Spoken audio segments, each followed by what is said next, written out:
காணப்படுகிற தேவன் ஸ்தோத்திரம் ஸ்தோத்திரம் ஹல்லேலூயா. நேசிக்கிற நல்ல பிதாவே, இந்த ஆசீர்வதிக்கப்பட்ட காலவேளைக்காக ஜெபிக்கிறோம். தேவ கிருபையினால் இரக்கத்தினாலும் ஆண்டவரே, நாங்கள் உம்முடைய சன்னிதானத்திலே ஆண்டவரை ஆராதிக்கும்படி துதிக்கும்படி எங்களை தெரிவு செய்து கொண்டு வந்ததுக்காக நன்றி. பரிசுத்த ஆவியானவர் கூட இருந்து எங்களை நடத்தும்படியாக நாங்கள் ஜெபிக்கிறோம். ஆண்டவரே, உம்முடைய கரம் ஆண்டவரே சோத்திரம் சிறப்பாக எங்களை சோத்திரம் இரவு முழுவதும் நடத்தி காலமே தேவ சமூகத்தில் வந்து நாங்கள் நிற்கத்தக்கதாக எங்களுக்கு நீ பாராட்டி வருகிற நல்ல கிருபைகளுக்காக நன்றி செலுத்துகிறோம். ஆசீர்வதியும் கர்த்தர் பெரிய காரியங்களை செய்யும். தேவக்கரம் எங்களோடு கூட இருந்து வழி நடத்தும்படி ஜெபிக்கிறோம். கனம் மகிமை துதி ஸ்தோத்திரங்கள் எல்லாம் நாங்கள் உங்களுக்கே தருகிறோம். மீட்பர் இயேசுவின் நாமத்தில் வேண்டிக் கொள்கிறோம் ஜெபங்களும் நல்ல பிதாவே. ஆமேன் ஆமேன் ஆமேன் ஸ்தோத்திரம். நாம் ஒரு பாடலை பாடி கர்த்தருடைய நாமத்தை மகிமைப்படுத்துவோம். பிராணநாதன் என்னில் வைத்ததாம் அன்பினை தியானிக்கும் போதெல்லாம் கண்ணீர் பெருகுதே. அன்பின் சொரூபனாய் ஆருயிர் நேசனாய் நீசதோசி என்னை நேசிக்கலானிரே. ஆருயிர் அன்பனாய் நேசதோசி என்னை நேசிக்கலானிரே.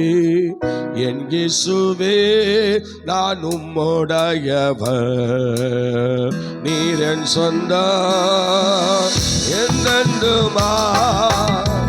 ஆவியாத்மா சரீர பலியா படைத்திட்டே ஏற்றுக்கொள்வே. ஆவியாத்மா சரீர பலியா படைத்திட்டே ஏற்றுக்கொள்வே. தாயின் வாயேற்றினில் இறந்ததா நாள் முதல் பற்பல பாதையில் பரிவுடன் காத்திரே. தாயின் வாயேற்றினில் இறந்ததா நாள் முதல் பற்பல பாதையில் பரிவுடன் காத்திரே. வஞ்சக சாத்தானின் சூழ்ச்சியில் நின்றுமே அறிந்தெழுத்தென்னை உன் சொந்தமாகினே. வஞ்சக சாத்தானின் சூழ்ச்சியில் நின்றுமே அறிந்தெழுத்து என்னை உன் சொந்தமாகினே. என் இயேசுவே, நான் உம்முடையவர், நீர் என் சொந்த கை தட்டி நுமா. ஆவியாத்மா சரீர பலியா படைத்திட்டே ஏற்றுக்கொள்வில் எல்லாரும். ஆவியாத்மா சரீர பலியாய் படைத்திட்டே ஏற்றுக்கொள்ளே. குயவானின் கைகளில் களிமண்ணை போலவே என்னை உன் கையிலே வைத்திட்ட நாயகா. குயவானின் கைகளில் களிமண்ணை போலவே என்னை உன் கையிலே வைத்திட்ட நாயகா. என் சொந்த இஷ்டமோ ஏதும் வேண்டானதா, உன்னோக்கம் என்னிலே சம்பூரணாகட்டும். என் சொந்த இஷ்டமோ ஏது வேண்டானதா, உன்னோக்கம் என்னிலே சம்பூரணாகட்டும். என் இயேசுவே, நான் உம்முடையவர், நீர் என் சொந்தம் என்றென்றுமா. ஆவியாத்மா சரீர பலியா படைத்திட்டே ஏற்றுக்கொள்வே. ஆவியாத்மா சரீர பலியா படைத்திட்டே ஏற்றுக்கொள்வே. நேசர் கரத்தினில் தீமை ஏதுமுண்டோ யாதும் என் நன்மைக்கே என்பதை அறிகுவே நேசர் கரத்தினில் தீமை ஏதுமுண்டோ யாதும் என் நன்மைக்கே என்பதை அறிகுவே ஜுவாலிக்கும் அக்னியே பெருகான வெள்ளமோ பட்சிக்க வேண்டி அமிழ்கவும் பார்த்துக்கே ஜாவிக்கும் அக்னியோ பெருகான வெள்ளமோ பட்சிக்க ஓண்டே அமிழ்கவும் பார்த்துக்கே என் இயேசுவே நானும் உடையவர் நீரன் சொந்தம் என்னென்னுமா ஆவி ஆத்மா சரீர பலியா படைத்தே ஏற்றுக்கொள்வே ஆவி ஆத்மா சரீர பலியா படைத்தே ஏற்றுக்கொள்வே என்னையும் நந்தது உள்ளதாம் யாவையோ என்ற கரத்தினு ஒற்றுமாய் வைத்துட்டே என்னையும் எந்தது உள்ளதாம் யாவையோ நேசர் கரத்தினில் ஒற்றுமாய் வைத்துட்டே ஜீவனோ மரணமோ பிராணநாதனில் வாஞ்சிப்பதேதுவோ சம்பூரணாகட்டோ ஜீவனோ மரணமோ பிராணநாதனில் வாஞ்சிப்பதேதுவோ சம்பூரணாகட்டோ என் இயேசுவே நானும் உடையவர் நீரன் சொந்தம் என்றென்றுமா ஆவி ஆத்மா சரீர பலியா படைத்தே ஏற்றுக்கொள்வே ஆவி ஆத்மா சரீர பலியா படைத்தே ஏற்றுக்கொள்வே மரணகிருள் பள்ளம் காண்பிடும் நேரத்தில் இயேசு என்னே சரி கரமதை காண்பதால் மரணகிருள் பள்ளம் காண்பிடும் நேரத்தில் கரமதை காண்பதால் மகிழ்வுடன் ஏகுவே அக்கரையோடானில் நித்தியோ நித்தியோ ஆனந்தம் கொள்ளுவே மகிழ்வுடன் ஏகுவே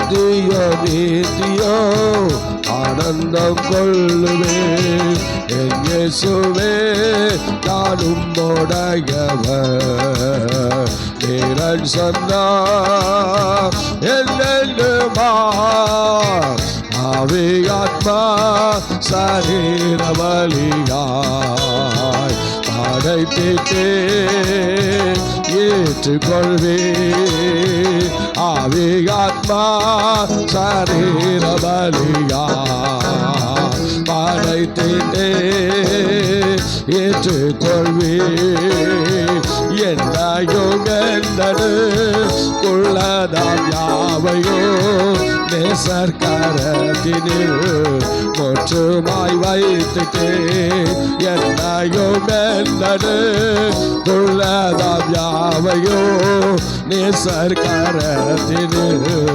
ஒற்றுமாய் வைத்துட்டே ஜீவனோ மரணமோ பிராணநாதனில் வாஞ்சிப்பதேதுவோ சம்பூரணாகட்டோ ஜீவனோ மரணமோ பிராணநாதனில் வாஞ்சிப்பதேதுவோ சம்பூரணாகட்டோ என் இயேசுவே நானும் உடையவர் நீரன் சொந்தம் என்னென்றுமா ஆவி ஆத்மா சரீர பலியா அடைத்திட்டே ஏற்றுக்கொள்வே ஆவே ஆத்மா சரீர பலியா அடைத்திட்டே ஏற்றுக்கொள்வே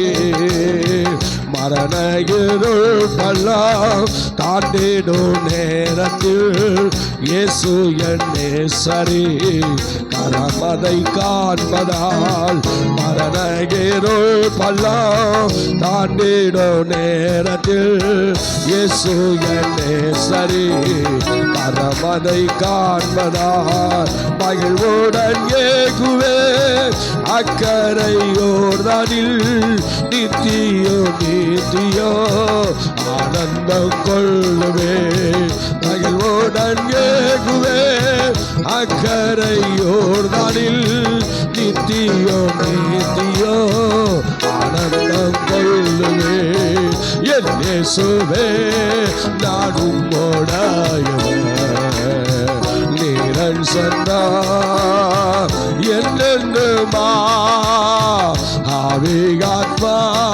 சரீர பலியா பாரைத்திட்டே ஏற்றுக்கொள்வே ஆவி ஆத்மா சரீர பலியா பாரைத்திட்டே ஏற்றுக்கொள்வே அவரின் கைகளில் களிமண்ணை போலவே என்னை உன் கையிலே வைத்திட்டே நாயகா அவரின் கைகளில் களிமண்ணை போலவே என்னை உன் கையிலே வைத்திட்டே நாயகா என் சொந்த இஷ்டமோ எதுவுமே நானதா உன்னோக்கம் என்னிலே பூரணமாகட்டோ என் சொந்த இஷ்டமோ எதுவுமே நானதா உன்னோக்கம் என்னிலே பூரணமாகட்டோ என் சொந்த இஷ்டமோ எதுவுமே நானதா உன்னோக்கம் என்னிலே பூரணமாகட்டோ என் சொந்த இஷ்டமோ எதுவுமே நானதா உன்னோக்கம் என்னிலே பூரணமாகட்டோ ஜீவனோ மரணமோ பிராணநாதனில் வாஞ்சிப்பதேதுவோ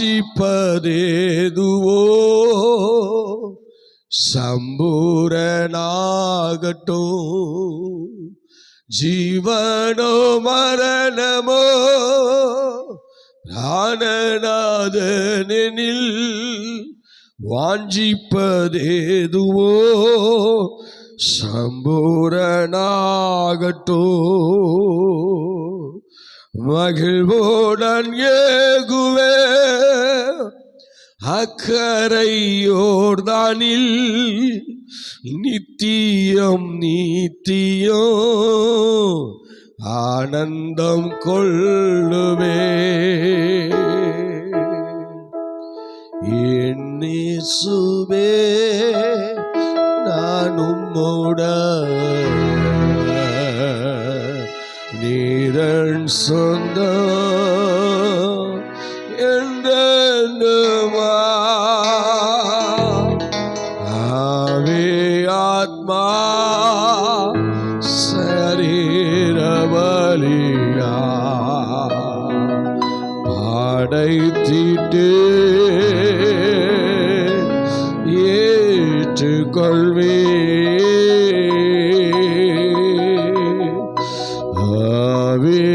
ஆத்மா சரீர பலியா படைத்திட்டே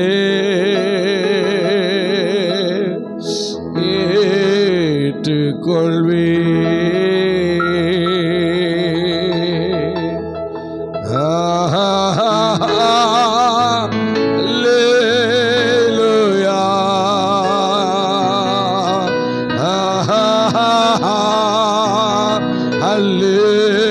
Hallelujah.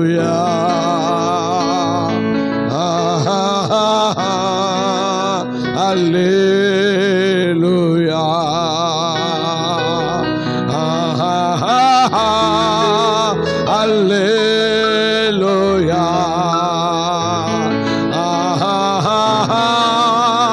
அல்லேலூயா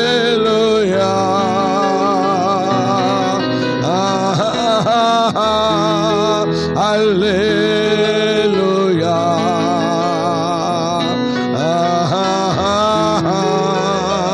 அல்லேலூயா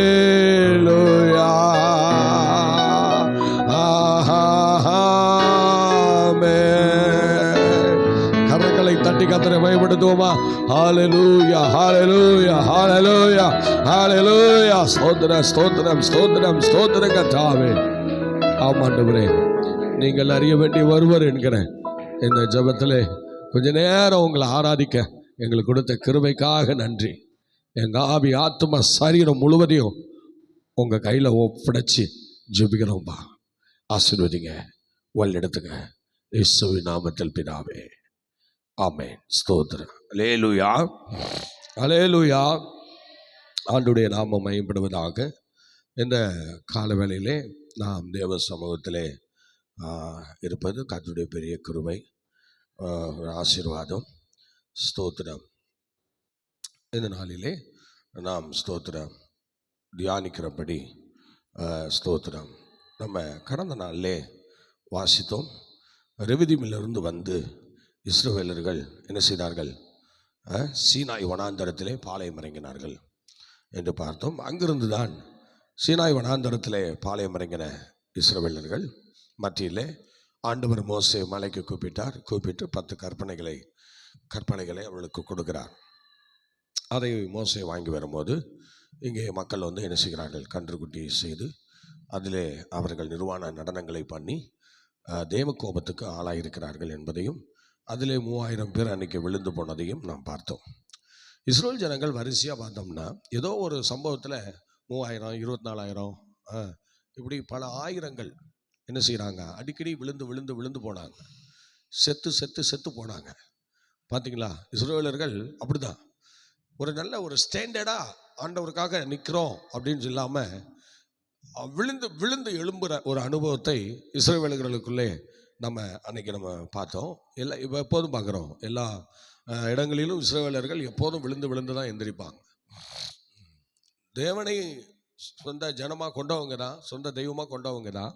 ஆனாலும் அவர்கள் விழுந்து எழும்புகிற ஒரு அனுபவத்தை தான் அவர்கள் வாழ்க்கையில் கை கொண்டு வருகிறார்கள். அல்லேலூயா அல்லேலூயா.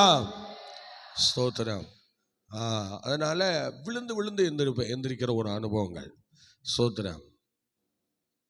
அப்போ இஸ்ரவேல் ஜனங்கள் இப்போ வந்து சீனாய் மலைக்கு அடிவாரத்தில் அல்லது சீனாய் வனாந்தரத்தில் வந்து ஸ்தோத்திரம் என்ன செய்தார்கள்? பாளையம் இறங்கினார்கள். அல்லேலூயா. சத்தமாக பார்க்கலாம். அல்லேலூயா. அதனால் எனக்கு அன்பான தேவனுடைய பிள்ளையே, இந்த கால வேளையிலே நாம் ஸ்தோத்திர தேவ சமூகத்தில் இன்னைக்கு இந்த அளவாய் நாம் நிற்கிறோன்னா ஒரு பெரிய கிருபை தான். ஸ்தோத்திரம்.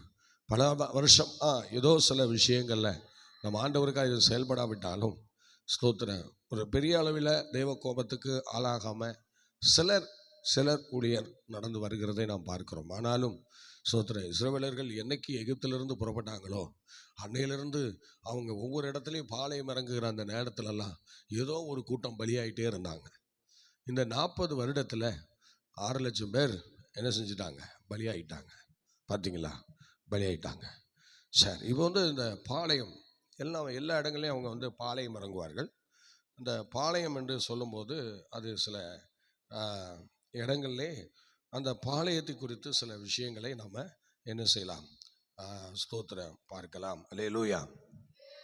நீங்கள் உபாகமத்தின் புஸ்தகம் 23ஆம் அதிகாரம் 14ஆம் வசனத்தை நீங்கள் படிங்க பார்க்கலாம். தேவன் ஏன் அந்த பாளையத்தில் இறங்க சொல்கிறாரு, இறங்கின பிறகு அந்த பாளையம் எப்படி இருக்கணும் என்று சொல்கிறாரு பாருங்க. 23:14 படிங்க. அவன் உனக்கு இருக்கிற இல்லையே 14 உன் தேவனாகிய கர்த்தர் உன்னை ரட்சிக்கவும் உன் சத்துருக்களை உனக்கு ஒப்பு கொடுக்கவும் உன் உன் பாளையத்திற்குள்ளே உலாவிக் கொண்டிருக்கிறார். ஆகையால் அவர் உன்னிடத்தில் அவர் அசுசியான காரியத்தை கண்டு உன்னை விட்டு போகாதபடிக்கு உன் பாளையம் சுத்தமா இருக்க கடவது என்றார். இப்ப இந்த உபாகமத்திலே இஸ்ரவேல் ஜனங்கள் பாளையம் இறங்குறாங்க. இவங்க யாரு உபாகமத்துல பாளையம் இறங்கி இருக்கிறாங்கன்னா, முற்பிதாக்கள் செத்து போயிட்டாங்க, எல்லாம் போயிட்டாங்க. இப்ப யோசுவாவும் காலேபும் தான் இருக்கிறாங்க. அந்த யோசுவாவும் காலேபும் இருக்கிற இடத்துல இன்னும் முற்பிதாக்கள் ஒரு சிலரும் இருக்கிறாங்க. ஆனால் அந்த ஒரு சிலரும் கூட இப்ப என்ன பண்றாங்க, யோர்தானுக்கு பக்கத்துல வந்துட்டாங்க. யோர்தானுக்கு பக்கத்துல இவங்க வந்து இப்ப என்ன செய்யறாங்க, இறங்கி இருக்கிறாங்க. எங்க? யோர்தானுக்கு பக்கத்துல சீனாய் மலை அடிவாரத்துல இருந்து இப்ப யோர்தானுக்கு வராங்க. அப்படி அந்த யோர்தானுக்கு வருகிற வேலையில தான் இந்த உபாகமத்தின் புஸ்தகம் எழுதப்படுகிறது. இந்த உபாகமத்தின் புஸ்தகம் அப்பதான் எழுதப்படுகிறது. அப்பதான் மோசே கடைசியாக இந்த புஸ்தகத்தை எழுதுகிறார். எழுதி அவங்க ஜனங்களுக்கு கொடுக்கிறார். ஏன்னா இந்த ஜனங்களுக்கு பெற்றோர்கள் கற்பனைகளை குறித்து சரியா சொல்லிக் கொடுக்கல. சொல்லிக் கொடுக்காதனால இப்ப என்ன பண்றாங்க, இப்ப ஒண்ணுமே வேதவசனம் தெரியல, கற்பனைகள் தெரியல, நேபரமானவன் தெரியல என்று சொல்லி அப்ப அவங்களுடைய பின் சந்ததிக்கு என்ன செஞ்சாங்க. இப்ப நான் நினைக்கிறேன், அந்த சின்ன பிள்ளைகளா இருக்கும்போது எல்லாரையும் அந்த கூடாரத்திலே விட்டுட்டு வந்துடுவாங்கன்னு நினைக்கிறேன். மோசே வந்து ஆண்டவர் இறங்கும் போது மோசே வந்து சில வார்த்தை பேச ஆரம்பிப்பார். பேச ஆரம்பிக்கும் போது அப்ப இஸ்ரவேலர்கள் வந்து புருஷ முன்ஜாதி மாத்திரம் வந்துட்டு பிள்ளைகளெல்லாம் அந்த கூடாரத்திலே வச்சுட்டு வந்துடுவாங்க. அதனாலதான் இப்ப அந்த பிள்ளைகளுக்கு எந்த கற்பனையும் தெரியல. எந்த கற்பனையும் தெரியாம இப்ப அந்த பிள்ளைங்க வந்து ரொம்ப என்ன செய்யறாங்க, பாதிக்கப்பட்ட நிலையில இருக்கிறாங்க. ஏன்னா வேதாமத்துல தேவன் மோசையை கொண்டு இன்னும் அவர் கொடுத்த கற்பனைகளை பார்த்தீங்கன்னா ஒரு 613 கற்பனைகள் கொடுக்கப்பட்டிருக்கிறது. ஆனா இந்த 613 கற்பனையில் அதிக அளவில் எந்த கற்பனையுமே மக்களுக்கு தெரியல. அதை மக்களுக்கு தெரியாததுனால இப்ப என்னாச்சுன்னா மறுபடியும் அப்பதான் லேவிய ராமத்தில் பாதி எடுத்து உபாகமம் எழுதுறாங்கன்னு சொல்லப்பட்டிருக்கு. ஆக அப்படி எழுதுறாங்க. அப்ப அங்க சில இடங்கள்ல பாளையம் இறங்குறாங்க. சில இடங்கள்ல பாளையம் இறங்கி அவர்கள் என்ன செய்கிறார்கள், அங்க அவர்கள் அந்த பாளையத்துல இறங்கி அவர்கள் தங்களுடைய குடும்ப காரியங்கள் எல்லாம் விசாரித்து செயல்படுகிறார்கள். நல்லா கவனிக்கணும். அதில் தான் இப்போ ஆண்டவர் என்ன சொல்கிறாருன்னா, நீ பாளையம் இறங்கினதெல்லாம் பிரச்சனை இல்லைப்பா, ஓகே தான். ஆனால் இப்போ நான் என்ன பண்ணுறேன் அப்படின்னா, நல்லா கவனிங்க, உன் பாளையம் இப்போ எனக்கு சுத்தமாக இருக்கணுன்ற. சொல்லுங்கள், உங்கள் பாளையம் எப்படி இருக்கணும்? சொல்லுங்கள், எப்படி இருக்கணும்? பாளையம் சுத்தமாக இருக்கணும். சோதரன், இப்போ உன் வீடு என்ன செய்யணும்? சுத்தமாக இருக்கணும். உன் வீடு தான் உனக்கு பாளையம். ஸ்தோத்திரம். சில நேரங்களில் உன்னுடைய ஆத்துமா தான் உனக்கு பாளையம். ஸ்தோத்திரம். பாருங்கள், நீங்க அவைகளிலே தேவனுடைய நாமத்தை எப்போதும் அந்த பரிசுத்தத்தை காத்து கொண்டு வரணும்னு சொல்றாங்க. அப்ப பாத்தீங்கன்னா அதுல எவ்வளவு அருமையா சொல்றாரு பாருங்க. அந்த வசனத்தை திரும்ப படிச்சு பாருங்களேன். 14ஆம் வசனம் திரும்ப படிங்கப்பா. உன் தேவனாகிய கர்த்தர் உன்னை ரட்சிக்கவும். நல்லா கவனிக்கணும். உன் தேவனாகிய கர்த்தர் உன்னை ரட்சிக்கிறதற்காக, உன் சத்துருக்களை சத்துருக்களை உன் கையில ஒப்பு கொடுக்கிறதற்காக பாளையத்திற்குள்ளே உலாவி கொண்டிருக்கிறேன். நான் உன் பாளையத்துல உலாவி கொண்டிருக்கிறேன். சொல்லுங்க பார்க்கலாம், உங்க பாளையத்துல யாரு உலாவிட்டு இருக்கா? சொல்லுங்க, யாரு உலாவி கொண்டிருக்கிறது? கர்த்தர். எல்லாம் இங்க என்ன வாங்கணும்? ஓ, எல்லாம் என்ன கவனிங்க தம்பிமார்கள், எல்லாம் இங்க என்ன கவனிங்க. சோத்திரம். இப்ப சொல்லுங்க, இப்ப என்ன செய்யணும்? பாளையத்துல யாரு உலாவி கொண்டிருக்கா? கர்த்தர். சொல்லுங்க, உங்க ஆத்மாவில் யாரு உலாவி கொண்டிருக்கா? உங்க வீட்டில் யார் உலாவி கொண்டிருக்கா? உங்க சபையில யார் உலாவி கொண்டிருக்கா? கர்த்தர் உலாவி கொண்டிருக்கிறாரா? ஆகையால் அவர் உன்னிடத்தில் அசுசியான காரியத்தை வாங்கிட்ட அசுசியான சில காரியங்களை கண்டு உன்னை விட்டு போகாதபடிக்கு உன் பாளையம் சுத்தமா பாளையம் சுத்தமா இருக்கணும். நல்லா கவனிக்கணும். உன் பாளையம் சுத்தமா இருக்கணும். உன் பாளையம் சுத்தம் இல்லைன்னா நீ இப்ப என்ன செய்யப்பட போகிறாய்? உன் சத்துருக்கள் கையில் ஒப்பு கொடுக்கப்பட போகிறாய். இஸ்ரவேல் ஜனங்கள் சத்துருக்கள் கையில் எப்பெல்லாம் ஒப்பு கொடுக்கப்பட்டாங்களோ அப்பெல்லாம் பார்த்தீங்கன்னா பாளையத்தை தீட்டுப்படுத்தினார்கள், பாளையத்தை கரப்படுத்தினார்கள், பாளையத்தில் அசுசியான காரியத்தை கொண்டு வந்தார்கள், பாளையத்தில் தேவனுக்கு பிரியமில்லாததை செய்தார்கள். அதனால தான் தேவன் சில வாதைகளுக்கும் சில அழிவுகளுக்கும் அந்த ஜனங்களை ஒப்பு கொடுத்தார் என்று வேதம் நமக்கு தெளிவாய் சொல்கிறது. இதெல்லாம் நமக்கு எப்படி கேட்குறீங்களா? திருஷ்டாந்தங்களாய் வைக்கப்பட்டிருக்கிறது. அது பழைய ஏற்பாடு பாஸ்டர். பழைய ஏற்பாட்டில் உள்ளது தான் புதிய ஏற்பாட்டிலையும் இருக்குது. ஒரு அலையிலேயே சொல்லுங்க. புதிய ஏற்பாடு அன்னைக்கு சொல்லி வச்சுட்டு போயிட்டாங்க, அது இப்போ நிறைவேறுதல். சொல்லுங்க பார்க்கலாம். புதிய ஏற்பாடு என்னது? நிறைவேறுதல். ஸ்தோத்திரம். 613 கற்பனை கொடுத்துட்டு சும்மா போல, அதை நீங்களும் கை கொள்ளுங்கன்னு சொல்லிட்டாரு. அதனால இப்போ என்ன செய்யணும்? இயேசு சொல்றாரு, நான் என் பிதாவின் கற்பனைகளை கை கொள்ளுகிறபடியால் சொல்றாரு. பார்த்தீங்களா? இயேசு கிறிஸ்துவே பிதாவின் கற்பனைகளை கை கொண்டிருக்கிறார். அப்ப நீங்கள் நானும் என்ன செய்யணும்? இயேசு கிறிஸ்து ராஜ்யத்துக்கு போறோம்ல, அப்ப என்ன பண்ணணும்? அந்த கற்பனைகளை நீங்களும் நானும் கை கொள்ளணும். ஆமா, சிலருக்கு வெளிப்பாடு இல்லாததினால் தேவனுடைய கற்பனை எல்லாம் ஒதுக்கி வச்சுட்டாங்க. இனி இவங்க பரலோகம் போலான்னு நினைச்சுக்கிட்டு இருக்காங்க. கண்டிப்பா பரலோகத்துல கற்பனை இல்லாம போக முடியாது. ஏன்னா கற்பனை என்று சொல்லுகிறது என்ன? அது தேவனுடைய வார்த்தை. அந்த தேவனுடைய வார்த்தை இல்லாமல் நம்ம பரலோகத்தில் என்ன செய்ய முடியாது? இடம் இல்லை. ஒரு அலையிலையா சொல்லுங்களேன். அல்லேலூயா. இடமே இல்லை, இடமே இல்லை. ஸ்தோத்திரம். அதனால கற்பனைகளை கை கொண்டு வருகிறவன் தான் பாருங்க. ஸ்தோத்திரம். ஏசாயா தீர்க்கதரிசனம் 26ஆம் அதிகாரத்தில் சொல்றாரு பார்த்தீங்களா? ஸ்தோத்திரம். சத்தியத்தை கை கொண்டு வருகிற நீதியுள்ள ஜாதி உள்ளே பிரவேசிக்க வாசல்களை திறவுங்கள். ஸ்தோத்திரம். எல்லாருக்கும் இல்லைங்க, சத்தியத்தை கை கொண்டு வர. அந்த சத்தியம்தான் இப்போ புதிய ஏற்பாட்டில் சத்தியம் சத்தியம் சத்தியம்னு வருது. ஆனால் பழைய ஏற்பாட்டில் கற்பனை கற்பனை கற்பனை கட்டளை கட்டளைன்னு வருது. ஒரு அலையிலேயே சொல்லுவோமா? அல்லேலூயா. ஸ்தோத்திரம். இதில் யாத்ராமோ என்னாமோ ஸ்தோத்திரம் லேவியராமெல்லாம் என்ன செய்யுது? சீனாய் மலை சீன் வனாந்திரம் அப்படி இப்படிலாம் வரும். ஆனால் ஸ்தோத்திரம் உபாமத்தில் வரும்போது மோசே என்ன பண்ணுறாரு? அதை ஓரேப் என்று என்ன செய்கிறார்? அதை அப்படியே சொல்லிட்டு வர்றாரு பாருங்க. அதை ஓரேப்புன்னு சொல்லிட்டு வர்றார். ஆனால் ஓரேப்பு எங்கே தான் இருக்குது? அங்கே தான் இருக்குது. சீனாய் மலைக்கும் வனாந்திரத்துக்கும் இடையில ஓரேப்பு இருக்கிறது. அல்லேலூயா சொல்லுவோமா? ஆமாம். எலியாவும் அந்த இடத்துக்கு தான் வர்றார். எலியாவும் அந்த தான் மோசே நின்ற இடத்துல தான் எலியாவும் வந்து நிற்கிறார். பார்த்தீங்களா? ஓரேப்புக்கு அவர் வரார். ஆகவே எனக்கு பிரியமான தேவனுடைய பிள்ளையே நல்லா கவனிக்கணும். அது மாதிரி இன்னைக்கு கற்பனைகளை எல்லாரும் என்ன செஞ்சுட்டாங்க? தலை முழுவிட்டாங்க, ஒதுக்கி வச்சுட்டாங்க. தள்ளுபடி ஆகமத்தை ஒதுக்கி வச்ச மாதிரி இப்போ கற்பனைகளையும் நிறைய பேர் ஒதுக்கி வச்சுட்டாங்க. ஏதோ புதிய ஏற்பாட்டில் இயேசு அற்புதம் செய்கிறாரு, அதை செய்கிறாரு, இதை செய்கிறாரு. பெரிய சத்தியத்தில் வளர்ந்தவங்களே என்ன சொல்கிறாங்க? நீங்கள் என்ன பண்ணுங்க? சத்தியத்தில் வளர்ந்தவங்களே சொல்கிறது என்ன தெரியுமா? என்ன சொல்கிறாங்க? நீங்கள் இயேசு கிறிஸ்துவ உபதேசம் பண்ணுங்க, நீங்கள் இயேசு கிறிஸ்துவ என்ன செய்யுங்க, எல்லாருக்கும் சொல்லுங்கள், அந்த சுசேஷத்தை எல்லாத்துக்கும் சொல்லுங்க என்று சொல்ல. யாருக்கு? விசுவாசிகளுக்கு சொல்லணுமா? ஸ்தோத்திரம். ஹல்லேலூயா. ஸ்தோத்திரம். ஆழமான சத்தியங்கள் வேண்டாம். ஆனால் என்ன செய்யுங்க? சும்மா சுவிசேஷமே சொல்லிடுங்க என்று சொல்லுகிறேன். விசுவாசிகளை வச்சுக்கிட்டு சுவிசேஷம் சொல்லணுமா? எத்தனை வருஷமா? ஸ்தோத்திரம். எத்தனை வருஷமா? 30 ஆண்டு 40 ஆண்டு 50 ஆண்டு விசுவாசிகளுக்கு என்ன கொடுக்கணுமா? சுவிசேஷம் சொல்லிட்டே இருக்கணுமா? ஸ்தோத்திரம். ஆகவே எனக்கு பிரியமானவர்களே, சுவிசேஷ வார்த்தைகளை இன்னைக்கு ஸ்தோத்திரம் யார் கேட்கணும்னே தெரியல. இன்னும் நம்ம எல்லாம் குழந்தைகளாகவே இருக்கிறோம். இன்னும் நம்ம குழந்தைகளாகவே வளர்றோம். ஸ்தோத்திரம். புருஷனான போதும் புருஷனுக்குரியவர்களை சிந்திக்கிற தன்மை இன்னைக்கு அநேக தேவ தாசர்களுக்கோ அல்லது விசுவாச மக்களுக்கோ இல்லை. ஸ்தோத்திரம். ஆண்டவர் என்ன சொல்றாரு பார்த்தீங்களா? முதிர் வயதிலே கனி தந்து பூஷ்டியும் பசுமையுமாய் இருப்பாய். சொல்லுங்க. முதிர் வயதிலே கனி தந்து பூஷ்டியும் பசுமையுமாய் இருப்பாய்.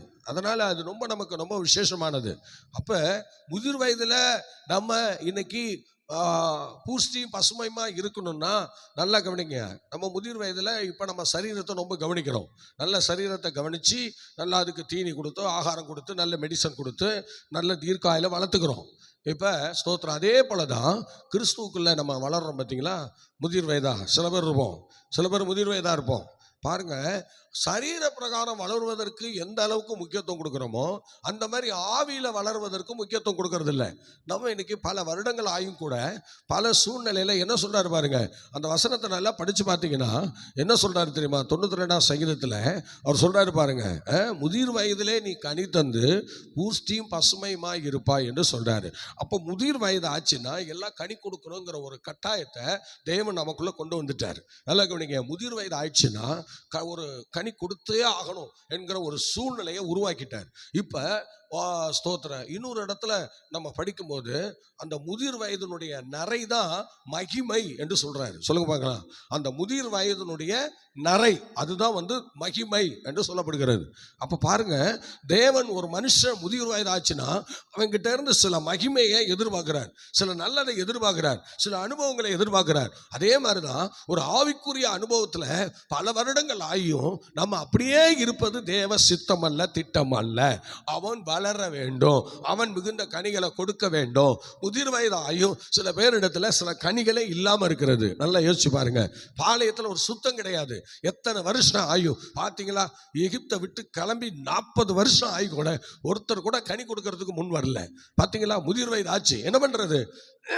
கனி கொடுக்கிறதுக்கு பதில் தேவனை வேதனைப்படுத்தினார்கள், பாளையத்தை கரப்படுத்தினார்கள், பாளையத்தில் தேவனுக்கு விரோதமான விக்கிரகங்களை கொண்டு வந்தார்கள், விபச்சாரத்தை கொண்டு வந்தார்கள். இப்ப தேவன் கோபம் கொண்டார், ஆங்காங்கே சில கூட்டங்களை அழிக்க ஆரம்பித்தார். ஆக மொத்தத்தில் இப்பொழுது கானானுக்கும் யோர்தானுக்கிட்ட போகும்போது எவனும் உயிரோடு இல்லை, 2 பேரை தவிர எல்லாரும் என்ன பண்ணிட்டாங்க? எல்லாரும் அந்த இடத்துல அழிக்கப்படுகிறத நம்ம பார்க்கிறோம். யோர்தானுக்கிட்ட போகும்போது அங்க எவனும் உயிரோடு இல்லை. 6 லட்சம் புருஷர்கள் 2 பேர் தான் இருக்கிறாங்க. மீதி எல்லாம் எங்க போனாங்க? சோத்திர வழியிலே எல்லாரும் அழிக்கப்பட்டாங்க. காரணம் என்ன?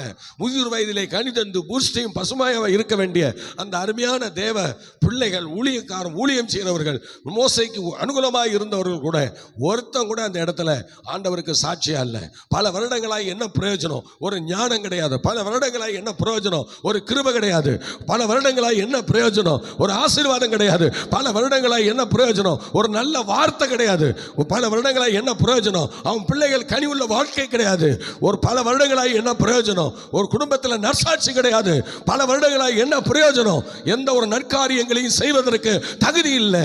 பல வருடங்களாய் என்ன பிரயோஜனம்? தேவனுடைய சித்தத்தை இழந்து போய் நிற்கிற அனுபவம். பல வருடங்களாய் என்ன பிரயோஜனம்? இதுவரைக்கும் தேவ சித்தத்தை கண்டுபிடிக்காமல் இருப்பது. பல வருடங்களாய் என்ன பிரயோஜனம்? ஒரு நடத்திப்புக்கு கீழ்ப்படியாமல் இருப்பது. பல வருடங்களாய் என்ன பிரயோஜனம்? ஒரு நடத்திப்புக்கு அடங்கி நடக்காமல் இருப்பது.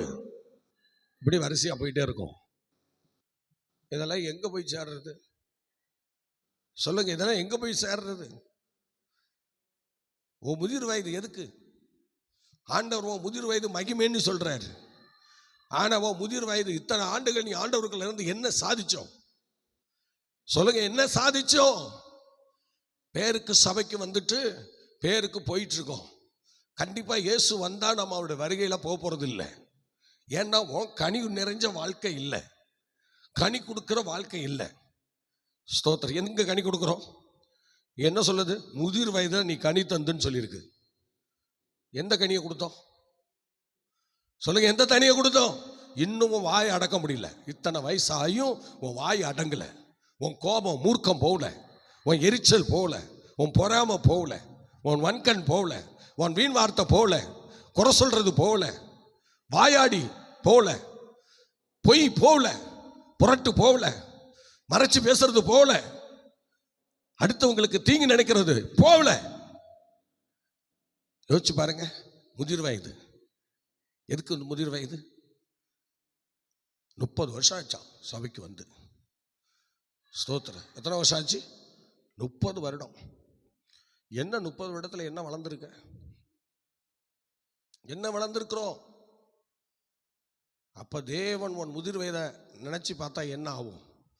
இங்கே சங்கீதக்காரன் சொல்லும்போது நீ முதிர் வயதில் கனி தந்து பூர்ச்சி பசுமையாக இருக்கணும். இப்போ இந்த பாளையம் தான் முதல் கனி. ஆண்டவர் விரும்புறது பரிசுத்தம். பரிசுத்தத்தை விரும்புகிறார்.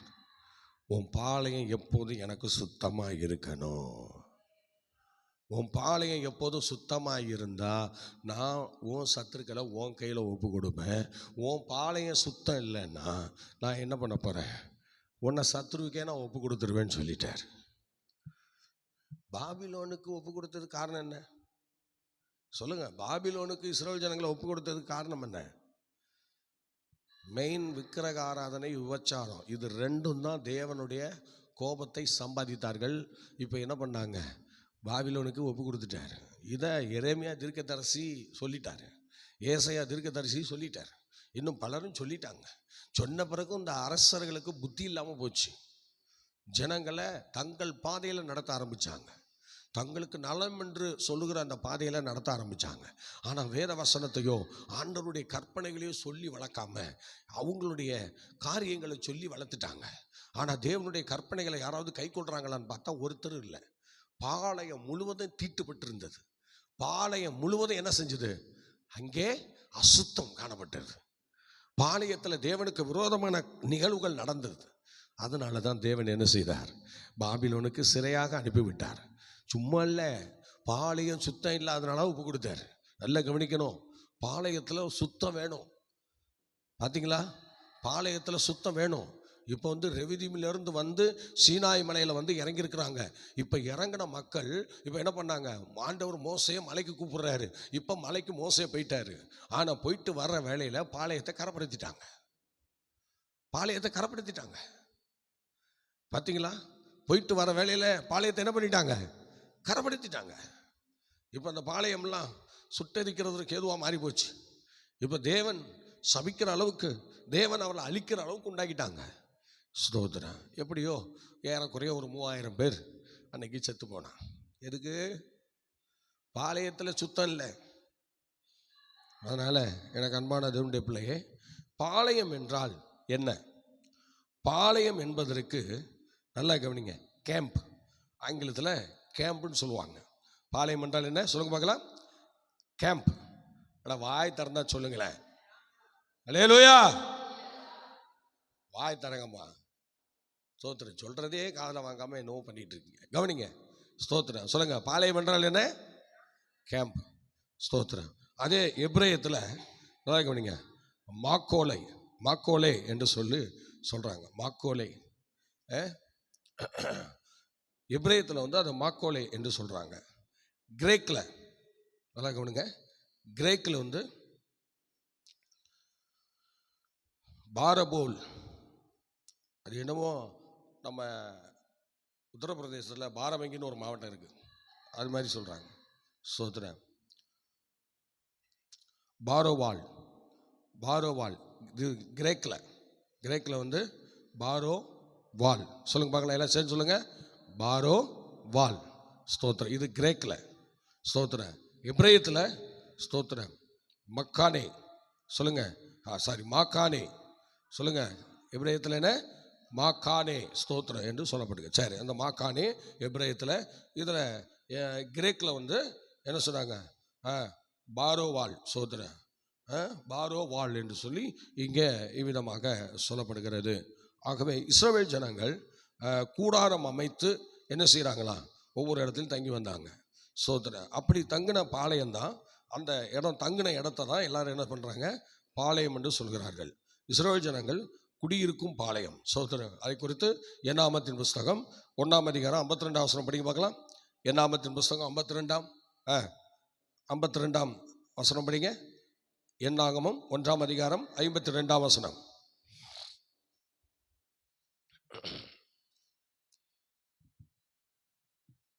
இஸ்ரவேல் புத்திரர் தங்கள் தங்கள் பாளையத்தோடும் தங்கள் தங்கள் சேனையின் கொடியோடும் கூடாரம் போட கடவர்கள். தங்கள் தங்கள் பாளையத்தில் அவங்கவுங்க ஒரு கூடாரத்தை அமைச்சு நீங்கள் அங்கங்கே குடியிருங்க என்று இங்கே ஆண்டவர் அங்கே அவங்களுக்கு சொல்லி கொடுக்குறார். இப்போ நியாயாதிபதி புஸ்தகம் 21ஆம் அதிகாரம் 8ஆம் வசனம் படிங்க. நியாயாதிபதி புஸ்தகம் 21ஆம் அதிகாரம் 8வது வசனம். சீக்கிரம் படிங்கள். இஸ்ரவேலின் கோத்திரங்களின் மிஸ்பாவிலே கர்த்தருடைய சந்நிதியில் வராதே போன யாதொரு உண்டோ என்று விசாரித்தார்கள். அப்பொழுது கீலேயாத்தில் உள்ள யாபேசின் மனுஷரில் ஒருவரும் பாளையத்தில் சபை கூடின போது வரவில்லை.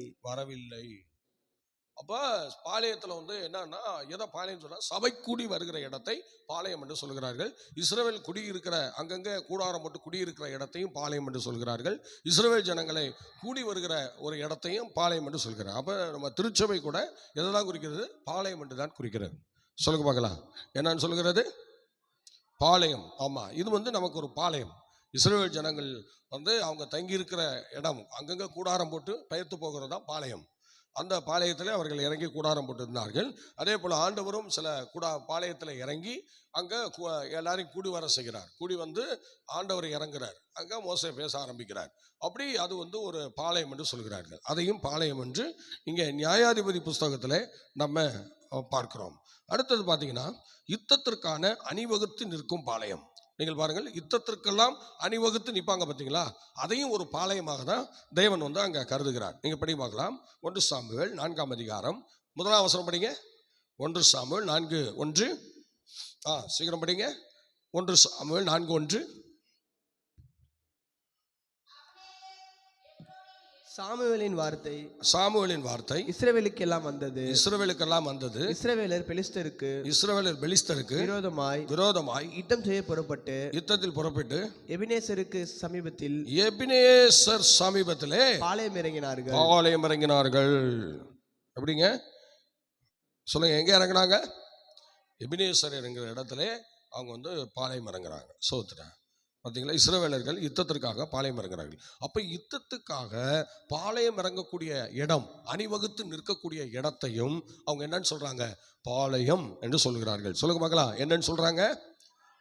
யுத்தத்திற்கு அணிவகுத்து நடக்கிற அந்த காரியங்களை பாளையம் என்று சொல்கிறார்கள். அல்லேலூயா, ஸ்தோத்திரம். சார், இப்போ அடுத்தது பார்த்தீங்கன்னா, மத்தானே என்ற பாளையத்தை குறித்து நமது வேதத்தில் ஒரு 163 முறை எழுதப்பட்டுள்ளது. சொல்லுங்க பார்க்கலாம். மக்தானே என்ற பாளையத்தை குறித்து எத்தனை முறை? 163 முறை அந்த பாளையத்தை குறித்து சொல்லப்படுகிறது. அந்த பாளையம் முதல் இஸ்ரவேல் பாளையம். 2 சாமுவேலின் புஸ்தகம் 1ஆம் அதிகாரம் 3லிருந்து 7 வசனங்களை நீங்கள் வாசிக்கினா அதில் நமக்கு வருகிறது. படிங்க பார்க்கலாம். 1லிருந்து 1ஆம் அதிகாரம் 3ஆம் வசனத்திலிருந்து படிங்க. தாவீது அவனை பார்த்து, நீ எங்கே இருந்து வந்தாய் என்று கேட்டதற்கு அவன், இஸ்ரவேலின் பாளையத்திலிருந்து தப்பி வந்தேன் என்றான். இஸ்ரவேல் பாளையத்திலிருந்து தப்பி வந்தேன். அந்த யுத்தத்துக்கு அணிவகுத்து நிற்கிற அந்த இடம் தான். ஸ்தோத்திரம். அப்ப இஸ்ரவேலும் அங்கதான் அணிவகுத்து நிற்கிறாங்க. அந்த இடத்துல இருந்து நான் தப்பி வந்தேன்றான். ஸ்தோத்திரம். பார்த்தீங்களா, அந்த பாளையத்திலிருந்து தப்பி வரான். பாளையத்துல மேக்சிமம் ஆண்டவர் வந்து எதிரிகளுக்கு ஒப்பு கொடுத்துட்டாருன்னா தப்ப முடியாது. அப்படி ஒப்பு கொடுக்கப்பட்ட இடத்துல இருந்து தான் இப்ப இவன் தப்பி வரான். ஸ்தோத்திரம். ஏனாவது சொல்ல முடியுங்க. அவர் திரும்பி பார்த்து என்னை கண்டு கூப்பிட்டார். அதற்கு நான் இதோ இருக்கிறேன் என்றேன். அப்பொழுது அவர், நீ யார் என்று என்னை கேட்டார். நான் அமலேக்கியன் என்று சொன்னான். அவர் என்னை நோக்கி, நீ என் அண்டையில் கிட்ட வந்து நின்று என்னை கொன்று போடு, என் பிராணன் முழுவதும் இன்னும் போகாததினால் எனக்கு என்றார். அமலேக்கியன் கை வந்து எப்போதுமே இஸ்ரவேலுக்கு விரோதமா இருந்தது. கடைசியில பாருங்க, அமலேக்கியன் கையாலே செத்து போயிட்டான். பார்த்தீங்களா, அமெரிக்கன் தெரிஞ்ச பிறகும் அவனை விட்டு கொள்றான்ட்டான். அப்ப என்னாச்சு? எதிரிகளுக்கு ஒப்பு கொடுத்துட்டார். சவுல் ஜெயிக்கல, தோத்துட்டான். ஸ்தோத்திரம். ஆனா தேவனுக்கு விரோதமா பாளையத்தை கெடுத்து போட்டதுனால அவன் வந்து சவுல் என்ன பண்ணிட்டான்? ஒன்றும் செய்யல. சாமுவேலுக்கு கீழ்ப்படியல. ஒரே காரியம்தான். சவுல் பெரிய பாவம்லாம் ஒன்றும் செய்யல, சாமுவேலுக்கு கீழ்ப்படியல, அவ்வளவுதான். சவுல் வாழ்க்கையில் வந்த ஒரே ஒரு பாவம், சாமுவேலுடைய வார்த்தையை எடுத்தறிஞ்சிட்டான், அவ்வளவுதான். வேற ஒன்றும் பண்ணல. சவுல் உபச்சாரம் பண்ணா, வேஷ்தனம் பண்ணா, பொண்டுகளோட அலைஞ்சா, எதுவும் இல்லை, எதுவும் கிடையாது. ஒரே ஒரு விஷயம்தான், சாமுவேலுடைய வார்த்தையை தூக்கி எறிஞ்சான். கர்த்தர் அவனை தூக்கி எறிஞ்சிட்டார். இன்றைக்கும் சபையில் வந்தும் நிறைய பேர் உருப்படாமல் போகிறதுக்கு காரணம் என்னன்னா, ஆண்டவர் பேசும்போது அந்த வார்த்தையெல்லாம் கேட்காம தூக்கி எறிகிறது. அதனால தான் இன்றைக்கி நம்ம வாழ்க்கையில் விளங்காமல் போயிட்டுருக்கோம். புரியுதுங்களா? கேட்குற தேவ பிள்ளையே நல்ல கவனிச்சிக்க. தேவ ஊழியர்களை கொண்டு தேவன் உன் கூட பேசும்போது நீ அந்த நேரத்தில் அந்த வார்த்தையெல்லாம் புறக்கணித்து உன் இஷ்டத்துக்கு ஆடுவ பற்றியா? அதுதான் இந்த சவுளுடைய ஆட்டம். இப்போ இந்த சவுளுடைய ஆட்டம் அமலேக்கனை கூப்பிட்டு கொல்ல சொல்கிறான். முடிஞ்சா கதை. நீ இம்மா நாள் வாழ்ந்து என்ன பிரயோஜனம்? இத்தனை வயசு வரைக்கும் வாழ்ந்து என்ன பிரயோஜனம்? 40 வருஷம் அரசாண்டு என்ன பிரயோஜனம்? ஒரு எதிரி கையில செத்து போனேன், ஒரு எதிரி கையால செத்து போனேன். ஸ்தோத்திரம். யோசிச்சு பாருங்க. ஸ்தோத்திரம். ஏற்கனவே பெலிஸ்தர் தானே கொண்டாங்க. ஏற்கனவே பெலிஸ்தர் தானே இப்போ வந்து யுத்தம் பண்ணி கொண்டிருக்காங்க. ஆனால் பார்த்துங்க, பெலிஸ்தர் கொன்றான்னா அமெரிக்கா கொன்றான்னா. ஸ்தோத்திரம். ரெண்டு பேருடைய கையும் இஸ்ரவேலுக்கு விரோதமாக தான் இருக்குது. இஸ்ரவேலுடைய தேவனும் அவங்களுக்கு விரோதமாக செயல்படுகிறார். இப்படி தான் அங்கே நடந்துட்டுருக்கு. அருமையான தெய்வ பிள்ளைய, ஒரே ஒரு விஷயந்தான். சாமுவேலோடைய வார்த்தையை தூக்கி எறிஞ்ச சவுல் எதிரிகளின் கையில் ஒப்பு கொடுக்கப்பட்டான். Chapter close. அதனால் ஒரு திருச்சபையில் இருக்கிற தேவ பிள்ளைங்க, ஆண்டவர் உங்களுக்கு கொடுத்த அந்த வெளிச்சத்தில் நடங்க. உங்கள் வெளிச்சம் உங்கள் ஊழியக்காரன் தான். உங்கள் வெளிச்சம் அந்த ஊழியக்காரனுடைய வார்த்தைக்கு கீழ்ப்படிந்து என்னைக்கு அடங்கி நடக்கிறீங்களோ அன்னைக்கு தான் கர்த்தர் உங்கள் மேலே பிரியமாவார். உங்களை வச்சு தேவன் பல ஆசீர்வாதங்களை கட்டளையிடுவார். ஒரு அலையிலே சொல்லுவோமா? ஹல்லேலூயா, ஹல்லேலூயா. ஆமாம், நீங்கள் அந்த அளவுக்கு நீங்கள் ஆண்டவருக்குள்ளே வளரலைன்னா சத்ரு உங்களை விடவே மாட்டான். அதனால் இப்படிப்பட்ட பாளையங்களை குறித்து நீங்கள், இதுதான் முதற் பாளையம் என்று சொல்லப்பட்டிருக்கு. 2 சாமுவேல் 17:2 படிங்க. 17:2. 2 சாமுவேல் புஸ்தகம் 17:2 படிங்க. சீக்கிரம் படிங்க. அவன் விடாய்த்தவனும் கை தளர்ந்தவனுமாய் இருக்கையில் நான் அவனிடத்தில் போய் அவனை திடுக்கிட பண்ணுவேன். அப்பொழுது அவனோடு இருக்கும் ஜனங்கள் எல்லாம் ஓடி போவதினால் நான் ராஜா ஒருவனை மாத்திரம் வெட்டி ஜனங்களை எல்லாம் உம்முடைய வசமாய் திரும்ப பண்ணுவேன். ஸ்தோத்திரம். இப்போ அந்த பாளையத்தில் நடக்கிற நிகழ்வுகள், அதே 2 சாமுவேல் 28:19 படிங்க. 28:19. 2 சாமுவேல் 28:19.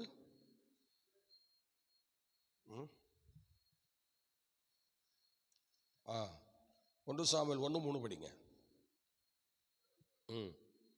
1:3. அந்த மனுஷன்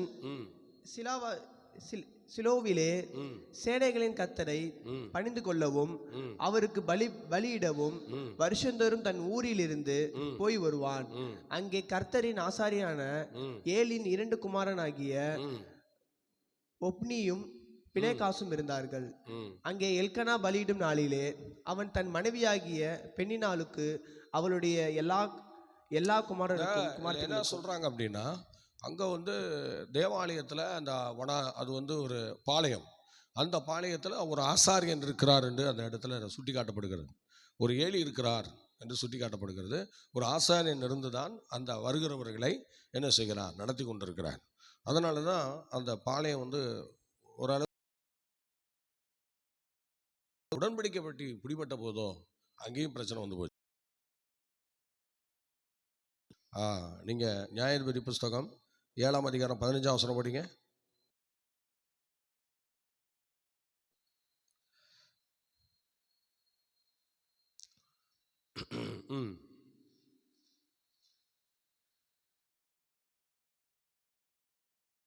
எங்கெல்லாம் இஸ்ரவேல் பாளையம் என்று சொல்கிறாங்களோ அந்த இடத்தை தான் என்ன செய்கிறாங்க, மாத்தானேன் என்று சொல்கிறார்கள். இஸ்ரவேல் மாத்தானேன் என்று.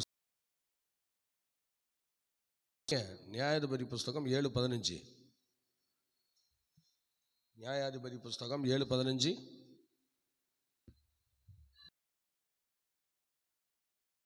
சொப்பனத்தையும் அதன் வியார்த்தையும் கேட்டு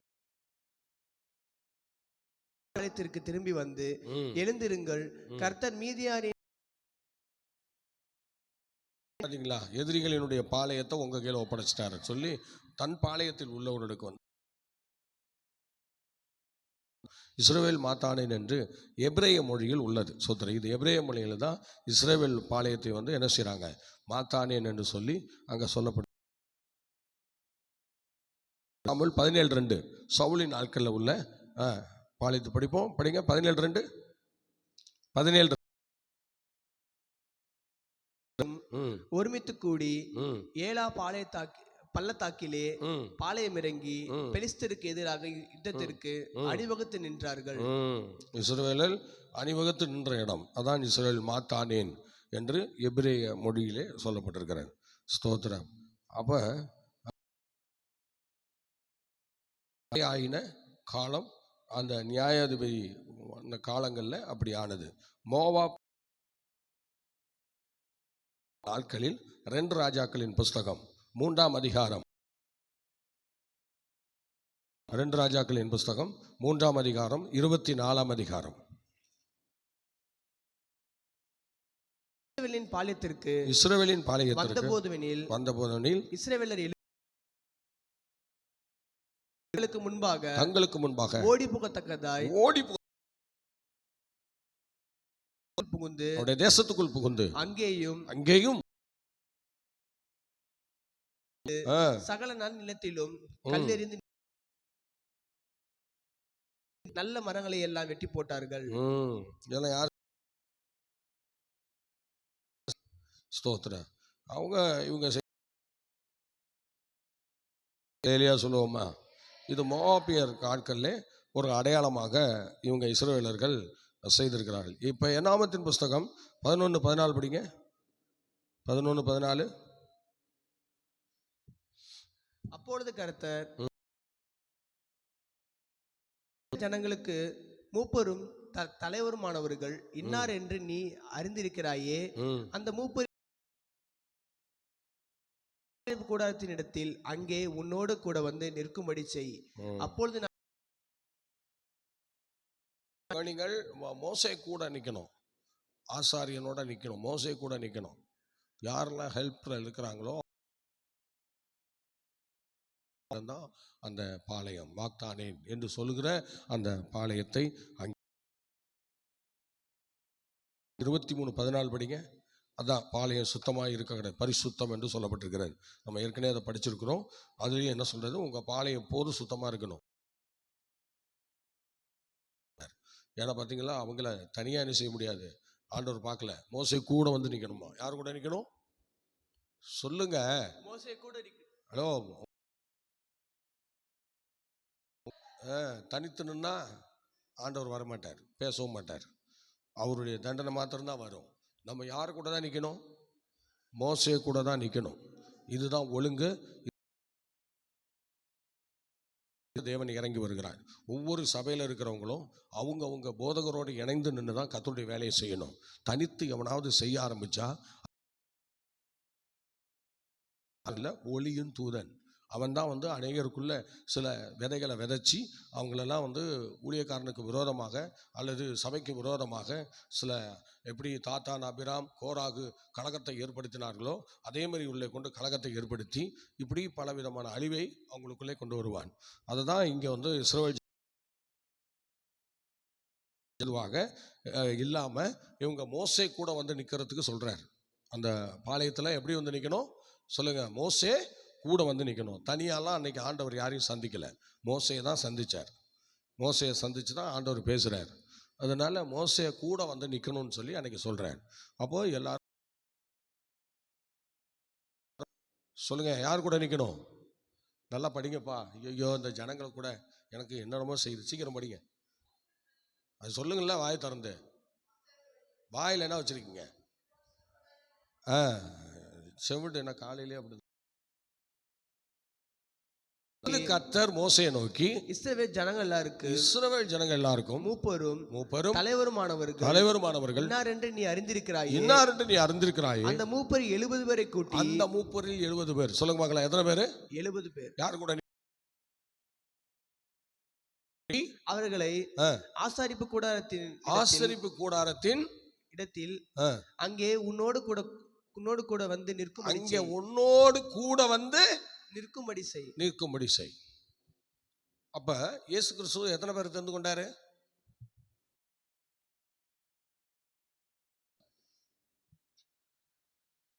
சொல்லுங்க, எத்தனை பேர் தெரிந்து கொண்டாரு? இயேசு கிறிஸ்து தெரிந்து கொண்டார். பிதாவாகிய தெய்வத்துக்கு முன்னாடி இயேசு கிறிஸ்து 70 பேர் கூட ஃபர்ஸ்ட் வந்து நிற்கிறார். அதே மாதிரி மோசே என்ன செய்கிறார்? இப்ப யாக்கோபு என்ன செய்கிறார்? 70 பேரோட எகிப்துக்குள் பிரவேசிக்கிறார். ஒரு அலையிலேயே சொல்லுவோமா? அல்லேலூயா. ஆகவே பிரியமானவர்களே, இது எதை குறிக்கிறது? ஒற்றுமையை குறிக்கிறது, பூர்ணத்தை குறிக்கிறது. இது கர்த்தருடைய வழிநடத்தலை குறிக்கிறது, தேவனுடைய சித்தத்தை குறிக்கிறது. தெய்வம் இயேசு கிறிஸ்துவை குறித்து சந்தோஷப்படுகிறதை குறிக்கிறது. பிதாவின் சித்தத்தை செய்து முடித்த இயேசுவை குறிக்கிறது. ஒரு அலையிலே சொல்லுவோமா? ஹல்லேலூயா. இவ்விதமான ஆசீர்வாதங்களை கர்த்தர் நமக்கு தந்து இந்த நாளில் நம்மை நம்ம பார்த்தது, உன் பாளையம் சுத்தமாய் இருக்க கடவுது. சொல்லுங்க பார்க்கலாம், எல்லாம் சொல்லுங்க பார்க்கலாம். இன்னைக்கு தலைப்பு என்ன? உன் பாளையம் சுத்தமாய் இருக்க கடவுது. ஹல்லேலூயா. எல்லாரும் ஜெபிக்கலாம். பரிசுத்தமுள்ள பிதா, இவ்வளோ நேரம் கர்த்தருடைய வார்த்தையை பகிர்ந்து கொண்டு ஆராதித்து கர்த்தரை உயர்த்த மையப்படுத்த எங்களுக்கு நீ பாராட்டின கிருபைக்காக நன்றி செலுத்துகிறோம். கேட்ட ஆண்டவரை எல்லா கர்த்தருடைய பிள்ளைகளையும் பேர் பேராய் நீர் ஆசீர்வதிக்கும்படி வேண்டும். கன மகிமை துதி ஸ்தோத்திரம் எல்லாம் நாங்கள் உங்களுக்கே தருகிறோம். எங்கள் பாளையம் எங்கள் சத்துருக்களை எங்கள் கையில் ஒப்பு கொடுக்கிறதுக்கு ஏதுவான அந்த பரிசுத்தத்தை ஒவ்வொரு சபைகளுக்குள்ளும், ஒவ்வொரு ஊழியக்காரர்களுக்குள்ளும், ஒவ்வொரு விசுவாச மக்களுக்குள்ளும் இறங்கி வருவதாக